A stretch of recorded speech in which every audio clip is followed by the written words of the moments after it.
And then in verses 9 through 12, you can easily want to fall asleep because you go, why does it matter talking about circumcision? Some of you are like, I'm a woman. I don't have to ever think about that.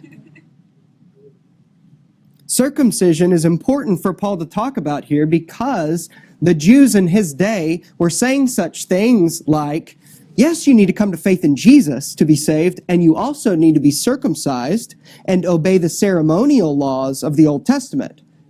Jesus plus circumcision. Jesus plus obedience to the law. That's how God will declare you righteous. But Paul does something masterful here, showing that even in the book of Genesis, Abraham was declared righteous before he was even circumcised. You saying circumcision saves you? Are you saying obedience to the law or any kind of obedience saves you? It says Abraham didn't obey at all before God saved him. He was saved and then he obeyed God after that in response to God saving him. Look at verse 9. Is this blessing, this pronouncement of blessing that God would declare us righteous? That's what he's saying. Is this blessing then only for the circumcised, only for the Jews, or also for the uncircumcised, which is all of us? I don't think any of us are nationalistically Jewish. No, I think most of us are Gentiles. We are what they would call the uncircumcised. Even if you are circumcised, you're still called that. You're not a Jew. Is it just for Jews, or is it for Gentiles like us, 7,000 miles away from here? For we say that faith was counted to Abraham as righteousness.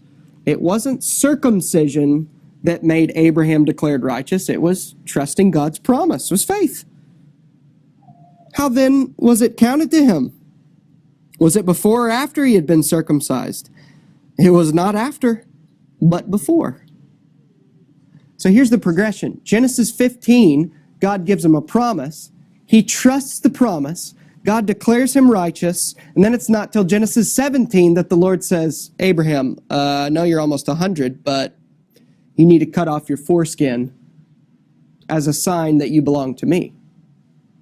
Those who would say, baptism saves you, obedience to God saves you, they're not even listening to the very beginning of the Bible and what's clear the whole way through. Abraham was counted righteous, and then he obeyed God. It wasn't a prerequisite. It was something that came after. Just as we believe baptism, which is the New Testament sign in the same way that circumcision was in the Old Testament, it's an outward showing of something that's already happened. You don't get baptized and then God saves you. God saves you, you trust Jesus, and then you get baptized showing that you trust Jesus. In the same way, Abraham believed God, was counted as righteous, and then circumcision. Well, what was the point of circumcision? He tells us. Verse 11, he received the sign of circumcision as a seal of the righteousness that he had by faith while he was still uncircumcised. Those two words are incredibly important, a sign and a seal. He received it as a sign, which is an outward identifier of something that is inwardly true. A sign, just you see a road sign, and the sign doesn't exist to point to itself. The sign exists to point you to something else, to give you directions or to tell you about a business that people want you to go to or to call. But a sign is never just really having the purpose of saying, isn't this sign great? You just go. If they do say that, it's because they're trying to get you to purchase that sign to put your advertisement on there. Hey, look how everyone sees this sign. But the purpose of the sign is still not the sign. The purpose of a sign is to show something else. And so circumcision under the Old Covenant was a sign that pointed to a reality that they were one of God's people, that God had saved them by grace. Just as baptism is not the point, but baptism is a sign that points to the fact that Jesus lived, died, and then arose, and because my faith is in him, my old self is dead, and my new self is alive in Jesus. It's a sign. Signs don't save. Signs point to saviors. But he says it was more than a sign. It was a sign of circumcision as a seal. This word literally means a signet ring, a ring that would have the family crest on it, that you would write a letter, you would have wax, you would put your ring, or put the wax on the paper and stamp your signet ring, your seal, on that letter to know that it came from House Baggett. He said it's a mark of ownership. Baptism and circumcision are that as well. They're a sign of a reality, but they're also a stamp, a mark of ownership. It was a seal of the righteousness that he already had while he was still uncircumcised. Then he makes sure we understand, well, what's the purpose of Abraham? Was it just to be the father of the Jews, or was it to be the father of all of us who believe?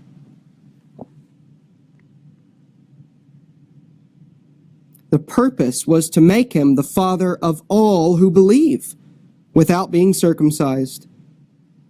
So Gentiles like us, so that righteousness would be counted to them as well.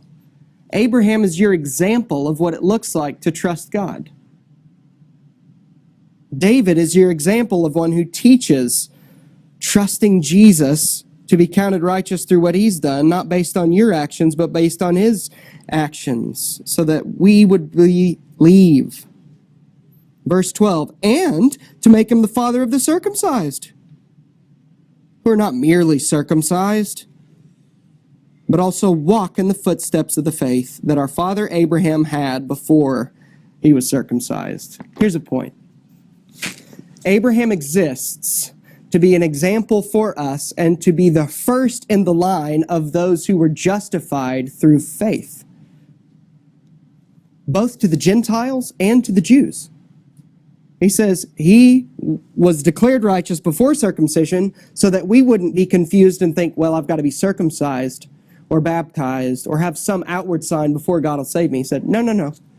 He said, but he's also the father of the Jews because he is the father of the Jews, and he was later circumcised.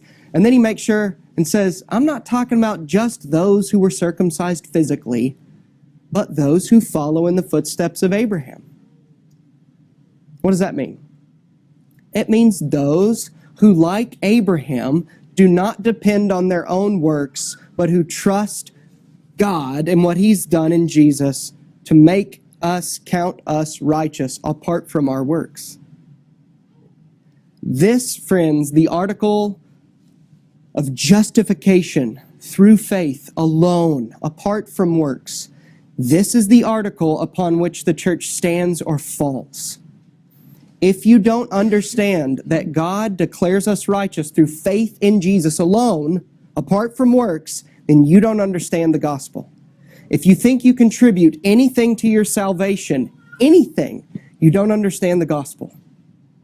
If you think you contribute anything so that you could boast before God in any way, or boast before men and say, well, I'm a Christian, they're not, you don't understand the gospel.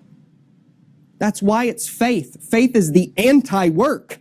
Faith is the giving up of trying to earn and saying, it's Jesus.